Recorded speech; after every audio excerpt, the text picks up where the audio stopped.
welcome. You're watching the NewsHour Agenda. I'm Padmaja Joshi. So exactly what is happening in Karnataka?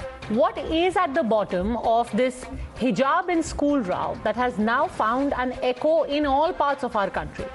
First, let's get a few things straight. All of this started with the Udupi Government PU College, where students insisted, 6 students insisted, that they be allowed to wear the hijab inside class. Mind you, it's being widely said that there is a hijab ban. There is no ban. The students are allowed to wear a hijab inside the college. All that they are told is that they can't wear it inside the classroom because this is what the rules say. Now, these protests spread from Udupi to at least 5 other colleges across 4 cities. In Kundapur, for example, what happened is that there was a political mobilization and Hindu students, allegedly at the behest of right-wing groups and the ABVP, turned up wearing saffron shawls.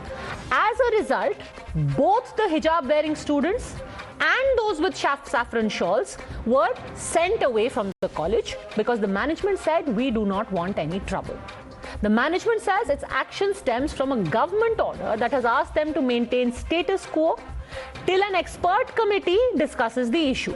However, the students are lamenting that just because of a right-wing group protest, their education is being put at stake.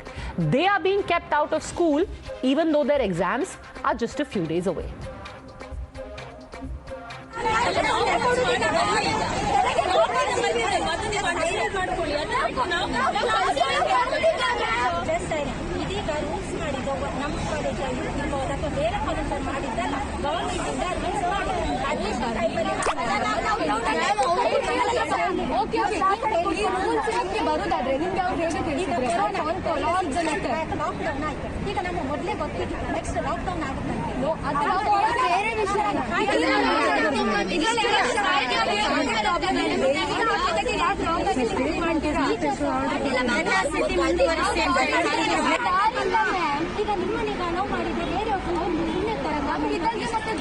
Okay, ನಿಮಗೆ ಗೊತ್ತಿದೆ ಪಕ್ಕನೆ ನಿನ್ನೆ ನಾನು ಏನಾದರೂ ಒಂದು ಬೇರೆ decision ತಗೊಂಡಿದ್ದಿದ್ರೆ college ಒಳಗೆ ಏನಾಗ್ತಾ ಇತ್ತು, ಆ ಮಾಬ್ ಹೇಗಿತ್ತು, ಮಾಬ್ ಮೆಂಟಾಲಿಟಿ ಹೇಗಿತ್ತು ಅಂತ ನಿಮ್ಗೆ ಗೊತ್ತು. ಓಕೆ, ಇವತ್ತು ಕೂಡ ನೀವು ಈ ಥರ ಮಾಬಲ್ಲಿ ಬಂದಿದ್ದೀರಿ, ನಿಮ್ಮ ಹುಡುಗರನ್ನು ಮಾಬಲ್ಲಿ ಕೂರಿಸ್ಕೊಂಡು ಇನ್ನೊಂದು ಇದಕ್ಕೆ ಆ್ಯಂಟಿಯಾಗಿ ಮತ್ತೊಂದು ಮಾಬನ್ನು ಕ್ರಿಯೇಟ್ ಆಗೋ ಸನ್ನಿವೇಶ ಬಂದಿರೋದು. ನಾನು ಜವಾಬ್ದಾರಲ್ಲ ಅದಕ್ಕೆ. ಕಾಲೇಜಿನಲ್ಲಿ ವಿದ್ಯಾಭ್ಯಾಸಕ್ಕೆ ಬರುವ ಮಕ್ಕಳಿಗೆ ಯಾವತ್ತೂ ಕೂಡ ಒಂದು ಏಜೆಂಡಾ ಇರೋದು, ಕಾಲೇಜಿನಲ್ಲಿ ವಿದ್ಯಾಭ್ಯಾಸ ಮಾತ್ರ. So those who want to know, knowledge ಬೇಕು, ನಾಲೆಜಿನ ಹಂಗರ್ ಇದ್ದರೆ ಕಾಲೇಜಿನಲ್ಲಿ ಅವಕಾಶ ಇದೆ. ನಿನ್ನೆ ಕೂಡ ಬಿಟ್ಟಿದ್ದೀವಿ, ಕಮ್ಯುನಿಟಿಯನ್ನು ನಾನಿಲ್ಲಿ ತರೋದೇ ಇಲ್ಲ, ಯಾವ ಕಮ್ಯುನಿಟಿ ನಮಗೆ ಬೇಡ. ಓಕೆ, ಯಾರೂ ಬರ್ಬೋದು ಕಾಲೇಜಿನಲ್ಲಿ. ಇವತ್ತು ಕೂಡ ನಾವು ಹೊರಗೆ ಯಾರನ್ನು ನಿಲ್ಲಿಸೋದಿಲ್ಲ. Okay, listen me. ದೆನ್ ಇವತ್ತು ಕೂಡ ನಾವು ಯಾರನ್ನು ನಿಲ್ಲಿಸಿಲ್ಲ. ನೀವೇ ನಿಂತಿದ್ದು ಬಿಟ್ಟರೆ ನಾನಲ್ಲ. ನನ್ನ ಮಾತು ಇವತ್ತು ಇಷ್ಟೇ. ಫರ್ದರ್ ಇನ್ಸ್ಟ್ರಕ್ಷನ್ ನನಗೆ ಬರುವವರೆಗೆ ಕಾಲೇಜಿನಲ್ಲಿ ಶಾಂತಿಯನ್ನು ಕಾಪಾಡೋದು ನನ್ನ ಜವಾಬ್ದಾರಿ. ಈಗ ಇದಕ್ಕೆ ಸೊಲ್ಯೂಷನ್ ನಾರಾಯಣ್ ಶೆಟ್ಟರ್ ಹತ್ರ ಇಲ್ಲ. ಇದಕ್ಕೆ ಸೊಲ್ಯೂಷನ್ ಸಂಬಂಧಪಟ್ಟವರನ್ನು ಹೋಗಿ ಭೇಟಿಯಾಗಿ ಅಂತ ನಾವು ಹೇಳಿದ್ದೀವಿ. ನಿಮ್ಮ ಪೇರೆಂಟ್ಸ್ ಇದ್ದಾರೆ. Now, soon after all of this, this issue took on a shape much larger than what was happening in Karnataka. It was widely spoken of as an assault on the right to practice religion by these girls. And given that the BJP is in government in Karnataka, it was also quoted as an effort at saffronization and basically Islamophobia. BJP is trying to make everything communal, and they want to divide the people on communal grounds. Now, hijab is their instrument to make this division. We want this country to be united, and religion and its considerations are a reality in this country, and customs and practices of all religions should be respected. The government should not interfere with a stick in people's rights. ಒಂದೊಂದು ಶಾಲೆಗೆ ಒಂದೊಂದು ರೀತಿಯ ನಿಯಮವನ್ನು ಮಾಡಲಿಕ್ಕೆ ಆಗೋದಿಲ್ಲ. ಅಕಸ್ಮಾತ್ ಆ ರೀತಿಯಲ್ಲಿ ಮಾಡಿದಾಗ ಏನು ಸರ್ಕಾರ ಕ್ರಮವನ್ನು ಕೈಗೊಳ್ಳಬೇಕು, ಅದರ ಬಗ್ಗೆಯೂ ಕೂಡ ಖಂಡಿತವಾಗಿ ಕ್ರಮವನ್ನು ಕೈಗೊಳ್ಳುವಂಥ ಕೆಲಸವನ್ನು ಕೂಡ ಮಾಡ್ತೇವೆ. ಆದರೆ ನಾನು ಸಾರ್ವಜನಿಕವಾಗಿ ಮತ್ತು ಎಲ್ಲ ಶಾಲೆಯ ಮುಖ್ಯಸ್ಥರಲ್ಲಿ ಕೂಡ ವಿನಂತಿಯನ್ನು ಮಾಡುವಂಥದ್ದು, ಈ ರೀತಿಯಲ್ಲಿ ಮಾಡುವಂಥದ್ದು ಯಾವತ್ತೂ ಕೂಡ ಸರಿಯಲ್ಲ. ಯಾಕಂದರೆ ಎಲ್ಲ ಕಾಲೇ ಒಬ್ಬೊಬ್ಬರು ಒಂದೊಂದು ರೀತಿಯಲ್ಲಿ ಮಾಡ್ತಾ ಹೋದರೆ ಒಂದು ನಿಯಮವನ್ನು ಮಾಡಲೇಬೇಕಾಗ್ತದೆ. ಅದಕ್ಕಾಗಿ ತಜ್ಞರ ಸಮಿತಿ ಇದೆ. ಆ ತಜ್ಞರ ಸಮಿತಿಯ ವರದಿಯನ್ನು ತರಿಸ್ತೇನೆ ಮತ್ತು ಜಿಲ್ಲಾಡಳಿತದಲ್ಲಿ ಕೂಡ ಏನೇನಾಗಿದೆ ಇದನ್ನು ಕೂಡ ತಿಳ್ಕೊಂಡು ನಾನು ಏನು ಮಾಡಬೇಕು ಇದಕ್ಕಿಂತ ಗಮನ ಕೊಡುವ ಕೆಲಸ ಮಾಡ್ತೇನೆ ನಾವು. Is that scarf called the hijab hindering any other student from pursuing their education inside the classroom or inside the school premises? No. If it is not hindering anybody, causing any kind of problem to anybody, why is this intolerance and bigotry by vigilante groups being given sanctions by district authorities as well as the state government? We are the largest democracy in the world that is run by the Constitution, and right to education to each and every girl, boy is our fundamental right. It is enshrined in our Constitution. No girl should be denied. And it's not a fundamental of Islam also. It's a prerogative of the girls, Muslim girls, to decide whether they want to cover their head or not. Nobody can pressure them to cover their head, and nobody should pressure them or force them to not to cover their head.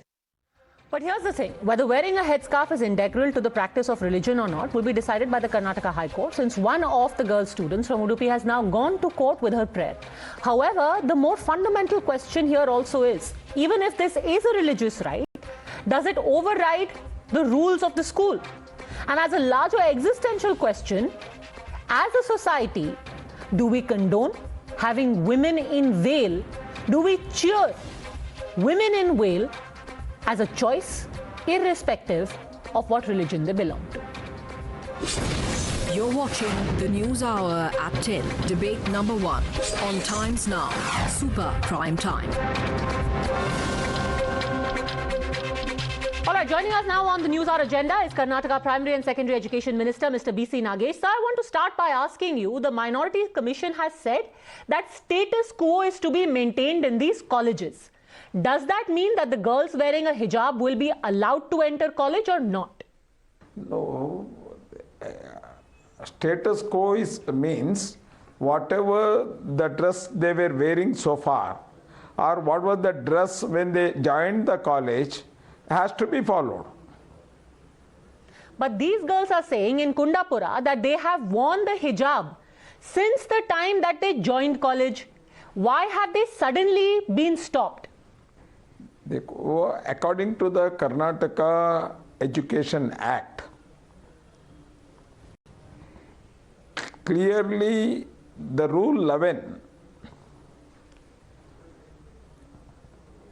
of 1995 says that SDMC has got every right to introduce uniform. And that uniformity is only to maintain no person in the name of right of fundamental religion or any other fundamental rights can do any act that is opposed to the public policy or creating any kind of disturbance or intolerance among the other set of people of India.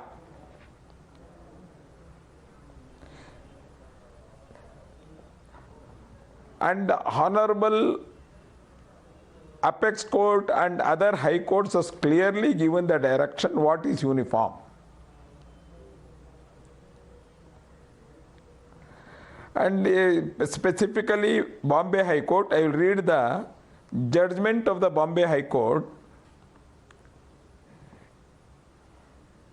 In the case between Fatima Hussaina versus Bharat Education Society, that is Karthik English School, Honorable High Court of Bombay in the similar situation case directed not to wear headscarf or cover head while attending the school is not the violation of Article 25 of the Constitution. In the Madras High Court, in a case between V. Kamalam versus Tamil Nadu, Dr. MGR Medical University upheld the the modified dress code prescribed in the university. Again, in the High Court of Karnataka, Kerala, in the case between Fatima Tasneema and others versus State of Kerala and others, the court upheld the apex court verdict in supporting the dress code prescribed in the institution to its students on the basis of principle let down and refused to accept wearing headscarf as well as full sleeve shirt as an absolute constitutional fundamental right. Okay, that contrary to the dress code prescribed by the institution. Yes, I have read those judgments, sir. I have read those judgments. I want to ask you a more specific question related to what has happened. In Kundapura, these girls have said very clearly, we were wearing this hijab throughout.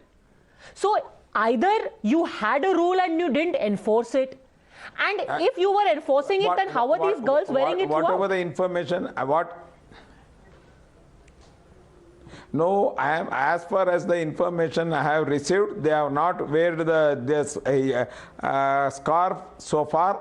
They have started since January. After the problem occurred in Udupi, they have started wearing it. No, but these girls in the video, which has gone viral, are saying very clearly that we have worn this throughout and now you're shutting the gate on us. Earlier you didn't have a problem. Suddenly now there is a problem. No, as you know, the problem has occurred now. After it was started in January first week. Till then, they know where people were wearing wherever the uniform is there, then they were not wearing this. So you are saying that whether it be the Kundapura Government College or the Bhandarkar College, no girl was wearing a headscarf? Are you confirming that in the government college and in Bhandarkar College, no girl was wearing a headscarf inside class? According to the according to the information, no one were wearing the headscarf in the classes. Okay. Now you have got the guidelines for the admission in PU. They say that no dress code can be enforced. Then how are you enforcing a dress code which says that headscarf will not be allowed inside? I quoted the Act, Karnataka Education Act 1983. Section 133 clearly empowers government to give directions to the head of the educational institution and not than the rank of district education to make the provisions and to inquire about the proceeding under the Act. In the Act, in Rule 1995, Section 11. I have a more specific question, sir, so that everyone will be able to understand. Can you show me the copy of the dress code? Because in every school or college, we have a set of written guidelines about the dress code. Can you show me a copy of the dress code which says that headscarf is not allowed? I can read the dress code. For the Kundapura Government College, are you saying there is a dress code, there is a uniform which doesn't allow? Yeah, SDMC has been given a provision to prescribe a uniform. I am specifically saying SDMC has a provision to prescribe a uniform. That uniform has to be maintained by the students in that college. They may have the provision. Was this provision used? Were the students told, sir? Were the students told that this is the dress code and it doesn't allow you to wear a hijab? Was there a prescribed dress code? They were taken in writing. They have said that there is a uniform and you have to follow it. Both these colleges where the students are protesting now, they have given in writing that they have agreed to the uniform which doesn't allow for a... I have seen in Udupi. Anyhow, you have told me I am going to get the information from Kundapur also. So you're saying in Udupi they gave in writing that they agree to not wearing a headscarf, and now they are insisting on wearing a headscarf. Is that what you're saying? They have accepted that whatever the uniform prescribed will be followed. What is the uniform? Students are saying there is no uniform. So far they have in class 11 there is no uniform, they are saying. What is the uniform? See, when as a minister, when I am quoting the act book and everything, you say that whatever they tells us. Sir, I can send the act copy also for you. Sir, I understand the act. My question is different. The students are saying that there is no prescribed dress code or uniform. Can you please tell me what is the uniform prescribed? Can you understand what I am saying? Specifically, SDMC has been allowed to prescribe a uniform, and Udupi College and Kundapur colleges are prescribed a uniform for them. They had accepted it and they have followed since till December end. In January, they are denying. We are going to come with headscarf, and that because of that, the principal and committee has decided not to allow them.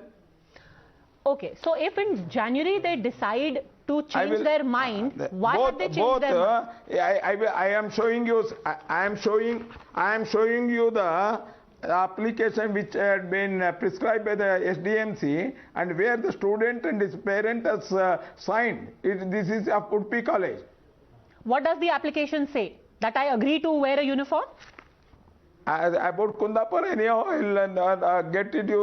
will get the information. I will send to you. No, sir. What does this Udupi application which you are showing us? What does it say? Did the girls in Udupi agree to wear a uniform? Yeah, they have signed it. These are the girls from PU, first PU, and they have signed it. Why, even I will read that also. Uniform Delhi.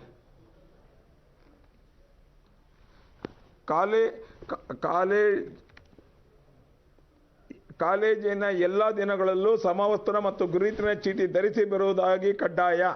That is the what has been prescribed in the application form, and they have signed for it. What does it say? If you could please tell our viewers, sir. What does the application say?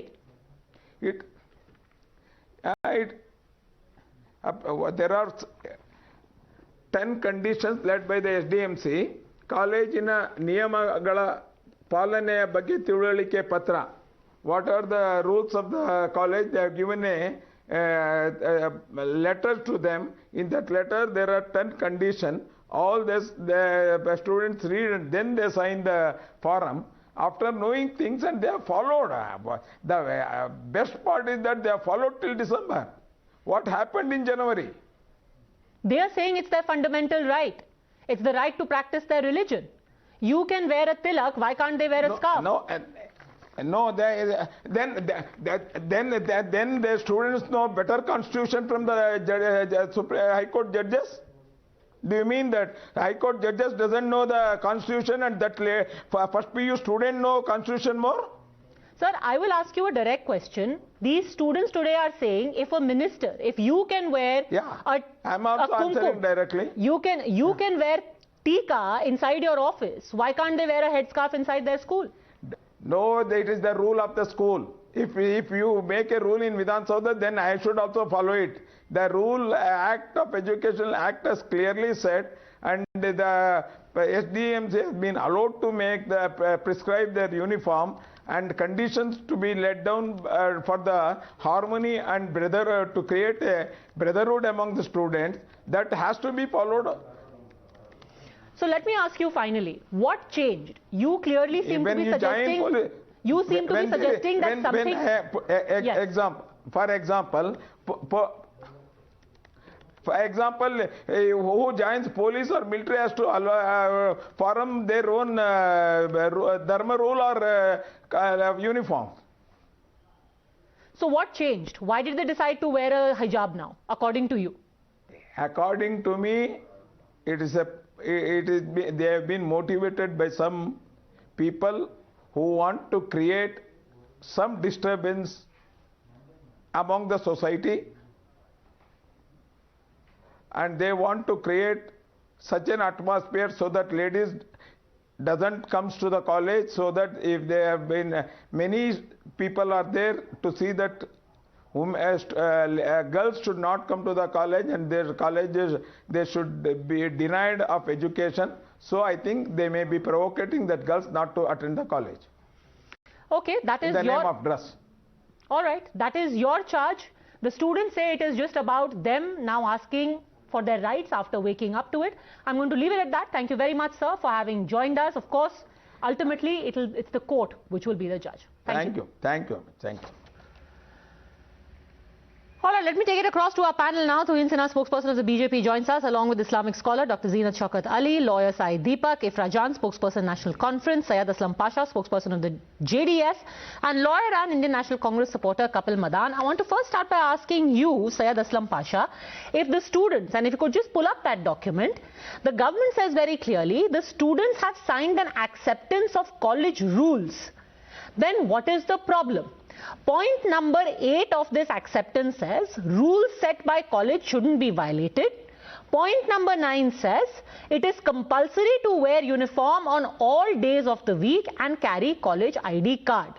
Now when I join an institution and I accept its rules, then I follow the rules. What is the problem? Right.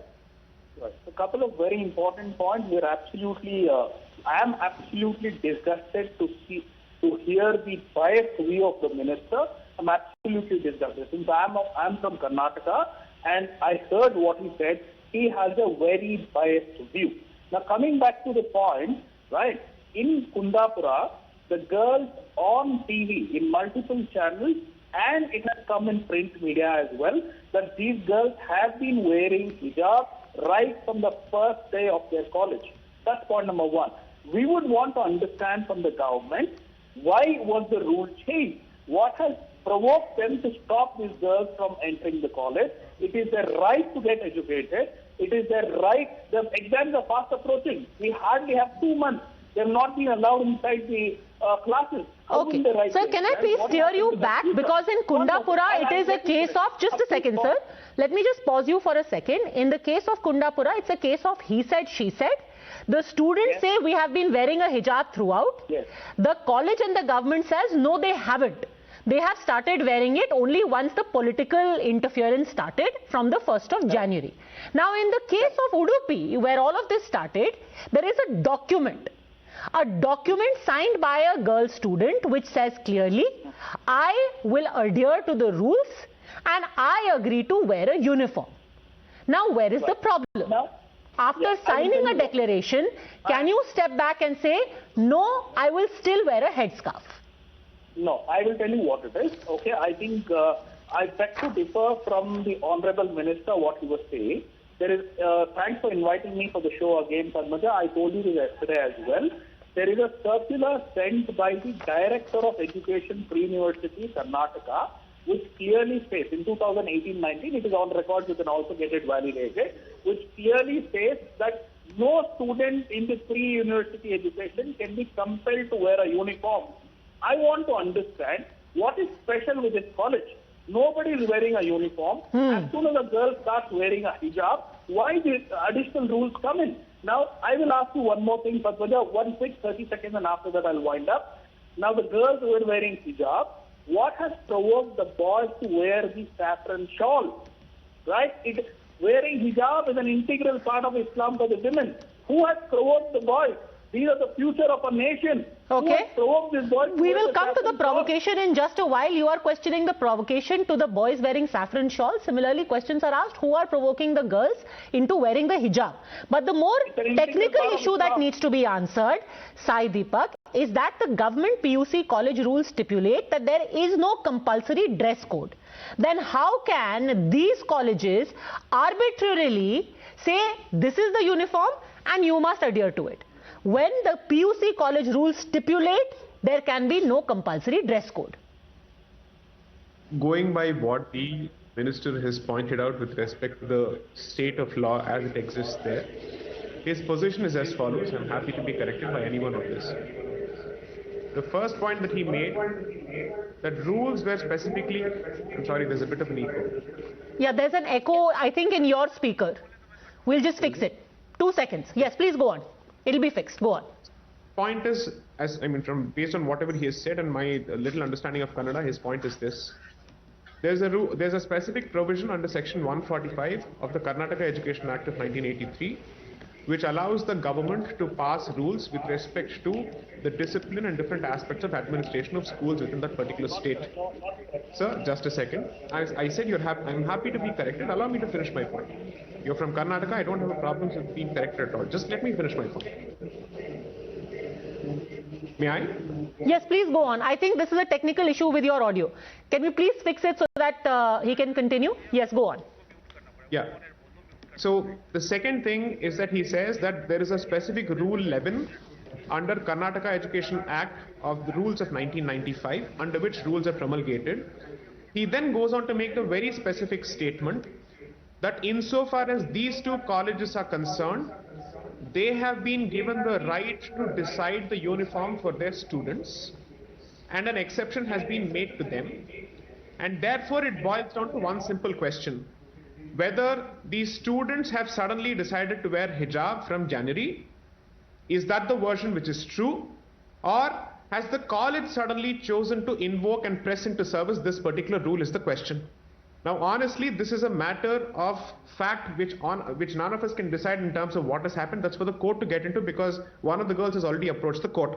Yeah. The limited point being made is that these institutions have been given the freedom to decide their uniform, and they've clearly said that religious symbols and visible religious symbols are not permitted. Now, if it is not permitted, it's not permitted to all parties.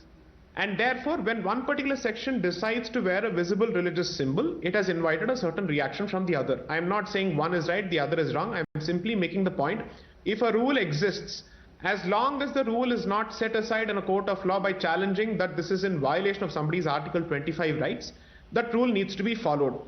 The college administration cannot be faulted for following the rule as it stands. Syed Aslam Pasha. Now, whether this rule has been suddenly applied or not is a question of evidence. And if this is arbitrary, it will be decided by the court. Syed Aslam Pasha. No. So I absolutely understand the matter is in the court also now.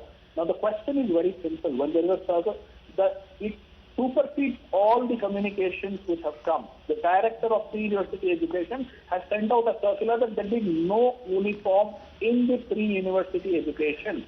What has provoked these principals to have a separate rule, point number one, and also both the principals have violated Article 15, Section 2 and the right to education. The government should look at how these people have to be questioned because they did it. Instead of that, the government itself is coming and supporting this.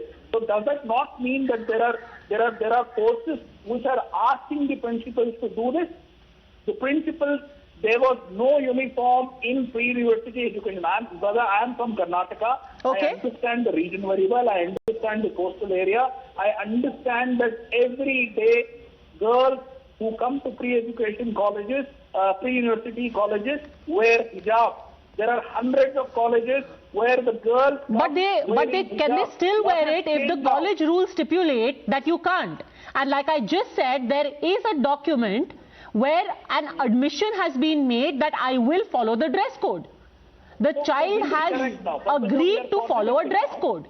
Now, once she has signed that document, then she has to follow a dress code. Right. We are contradicting now. Which one is true? With the circular which is sent by director of pre-university, or the application which is given by the college? You know what? He read it out in Kannada. I will explain it to you what he read. The first statement said there are 10 guidelines in the form. It says that you have to abide with all, right? And there's one statement which says that if there is a mandatory uniform, then all the students have to abide with it. Okay. Okay, quickly respond to that, Sai Deepak. Then I really must open this up because there is a very important and unfortunate political aspect to this. Yes. The limited response that I wish to give is that the minister has been very, very clear about the fact that insofar as the two institutions in questions are concerned, a specific allowance has been made for them to prescribe the rules with respect to the dress code. So, I'm sorry that the previous panelist is incorrect in saying that just because other institutions in that particular area do not follow this, that rule doesn't apply to these institutions. Here is a situation where these institutions have been given the freedom to set out specific rules. You can always say, why is an exception made with respect to institutions? It supersedes the direction given by the director of the university. Okay, you know, why did the controversy start? Now, I want to bring it to the fact that in all likelihood, and this is being said not by the government, but actually by other organizations in the area, Kapil Madan, that this is nothing more than politics. Let me quote to you from the Indian Express report from the beginning of January. This Udupi controversy started after the results of the urban local body elections in December. Now it is being used to polarize voters. Who is saying this? The person saying this is Abdul Aziz Udaiwar, who is the organizing secretary of Udupi District Muslim Okutta, also district president of the Welfare Party of India. He goes on to say, if hijab was an issue for students, I am sure parents would have brought it to our notice. It could have been solved without much hype. However, the CFI, the Campus Front of India, is using these students for their benefit. Is this about rights or is this about politics? About the very unfortunate need to try and polarize to win local body elections and use these students as pawns. Yeah, so Padmaja ji, I would like to first respond to your question and to our friend who is also a lawyer, Sai Deepak. He said that once there is an undertaking, then tomorrow you can't really question because you have signed the undertaking. Now, Padmaja ji, I would like to tell your viewers, and my friend Sai Deepak would agree with me, that there is no estoppel against the law. Now, even if I have signed something, however, that particular thing per se is unconstitutional, you can't turn around and say that just because I have signed, I should be abiding, even if the fact that you are asking me to do is manifestly arbitrary and unconstitutional. Now, my second point here is that what does Article 25 say? Article 25 say that every individual, every citizen of the country is free to practice, propagate their faith and their religion. The only exception there is that it should be subject to public morality and health, and it should not violate anyone else's fundamental right. So I ask a question here that how the Karnataka government or this particular college who has passed this notification prescribing the uniform, how does wearing a hijab affects anyone's fundamental right or affects public morality or health? Absolutely. I mean, to me, okay, how does it affect? Tuhin Sinha, answer. From the Constitution. How does it affect anyone? And this is an argument being given a lot. Who are they hurting? Just allow them. Even if retrospectively they change their mind, they suddenly felt we need to wear a hijab. Who are they hurting? Yeah, Padmaja, allow me 90 seconds because I've been hearing everybody and I need to make some important points.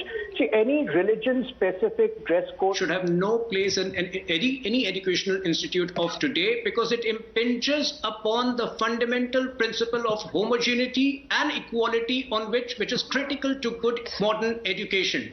That's point number one. Now imagine a situation where a Brahmin student says that I am wearing the school trouser, but I am also going to wear a dhoti above it. Imagine a situation where a devout Christian student says that I'm wearing the school dress, but I'm also going to wear an apron above it. Is this the sort of conflict that we want to create? Now, I was hearing your introductory remarks very carefully, and I appreciate your objectivity. In the first place, there is no ban in the campus. Only in the classroom, they have been asked not to wear the hijab. No, forget the religious angle. From a purely educationist angle, any good and sincere teacher would want to follow the eye contact and facial expression of the student he or she is teaching, just to be assured that the person is assimilating the right knowledge. And finally, what sort of a society do we want to create? These differences in public only reiterate Jinnah's two-nation theory, which is reiterating that you are different from the others. Okay, we won't go into the two-nation theory, but let's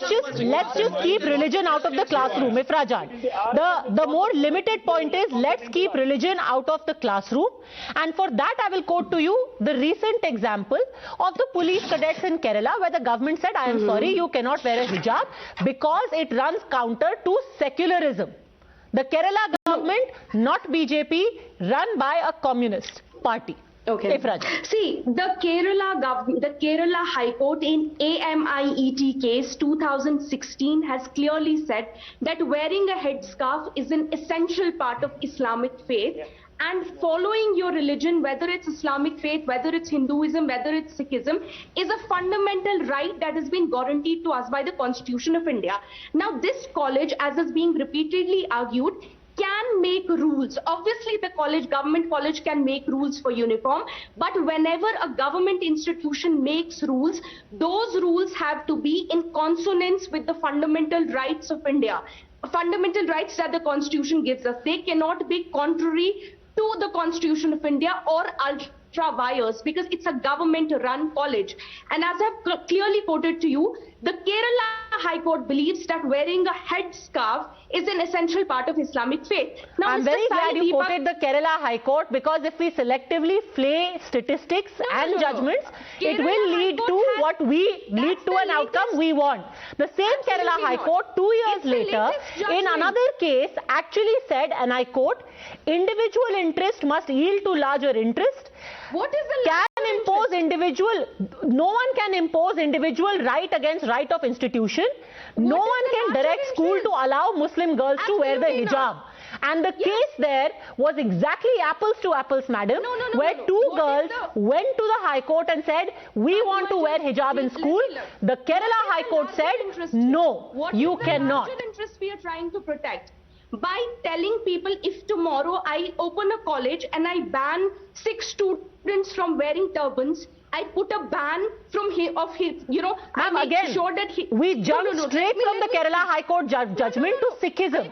First of all, it is not established that wearing a hijab is a part of practicing religion.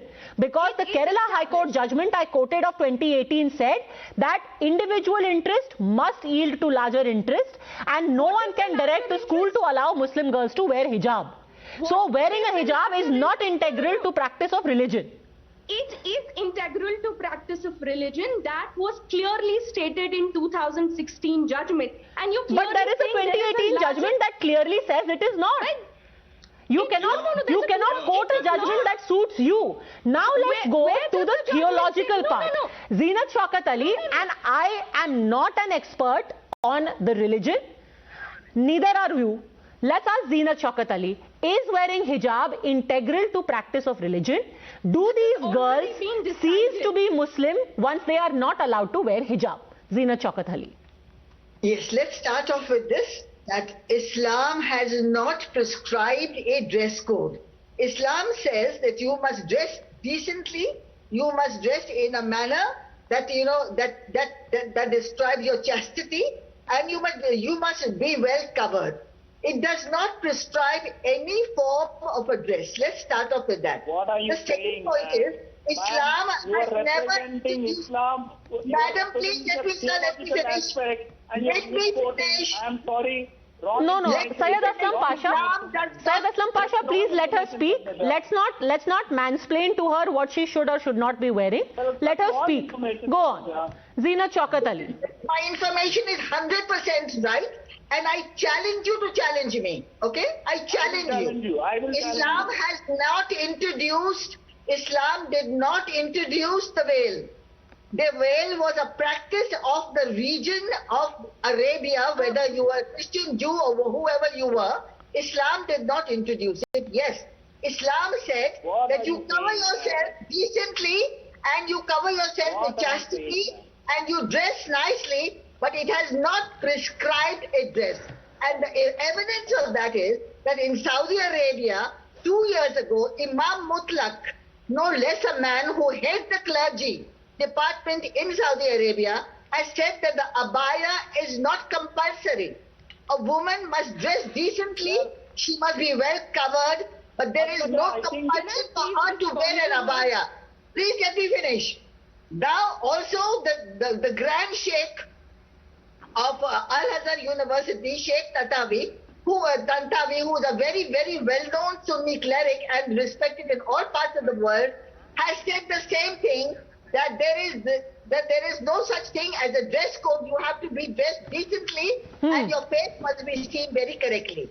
Okay. Now coming to the point of hijab, the word hijab as used in the Quran is never used for clothing. There are 7 verses in the Quran where the word hijab is used. The word for clothing is khimar and the word for clothing is jilbab, but hijab is never used. So why in popular parlance are we using this word so loosely and so freely as a headscarf? Go on. Answer that, Ifra Jan. The verse in the Quran... Purely technical point. Answer that. Okay. Miss Zeenat Shaukat Ali, let me respond to you.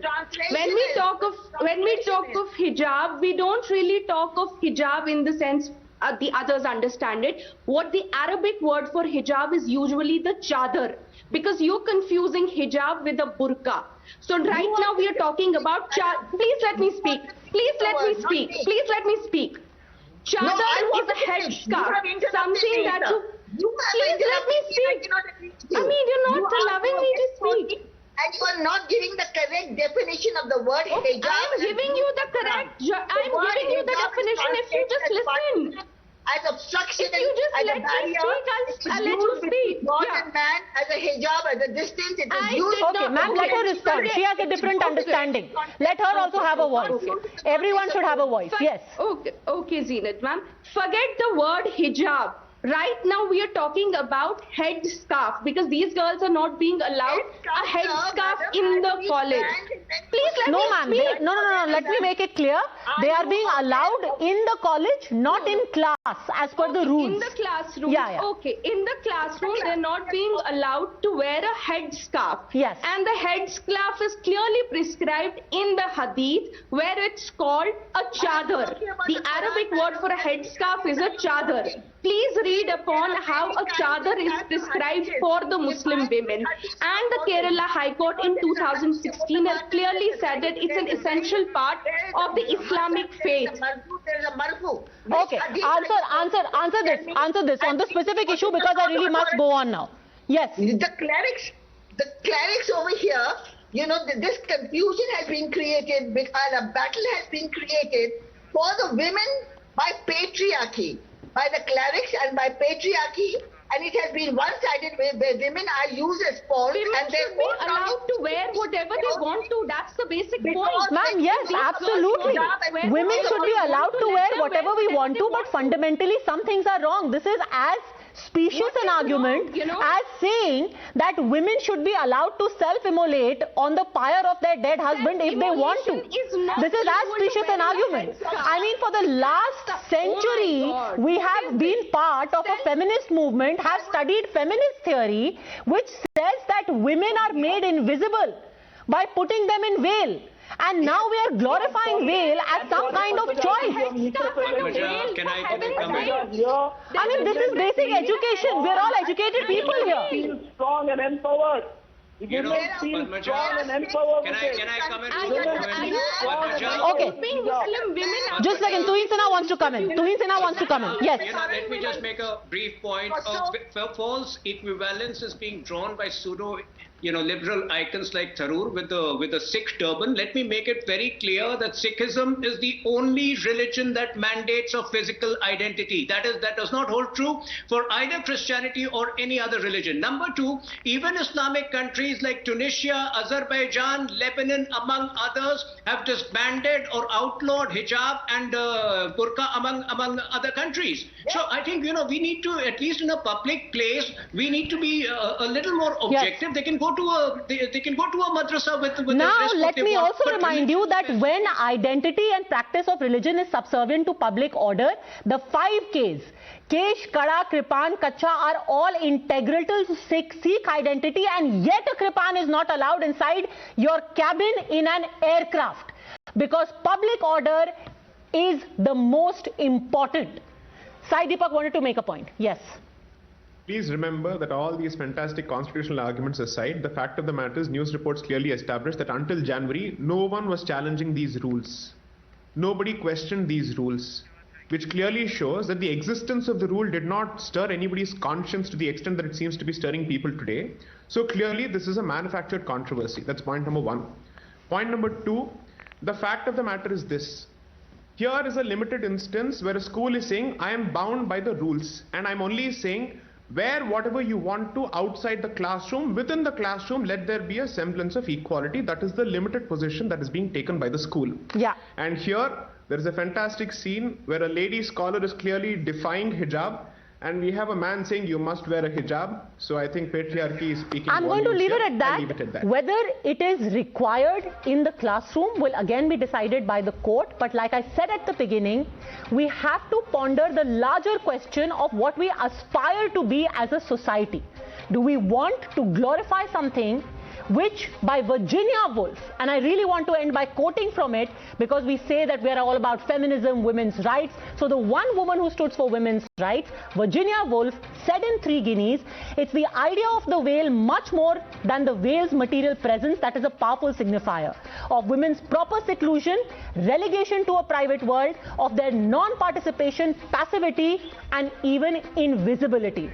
Do we want to glorify that as a choice, irrespective of religion? Let's think about that. Thanks very much, all gentlemen, Ifra Jan, Zeenat Shaukat Ali, for joining us. Thanks for watching.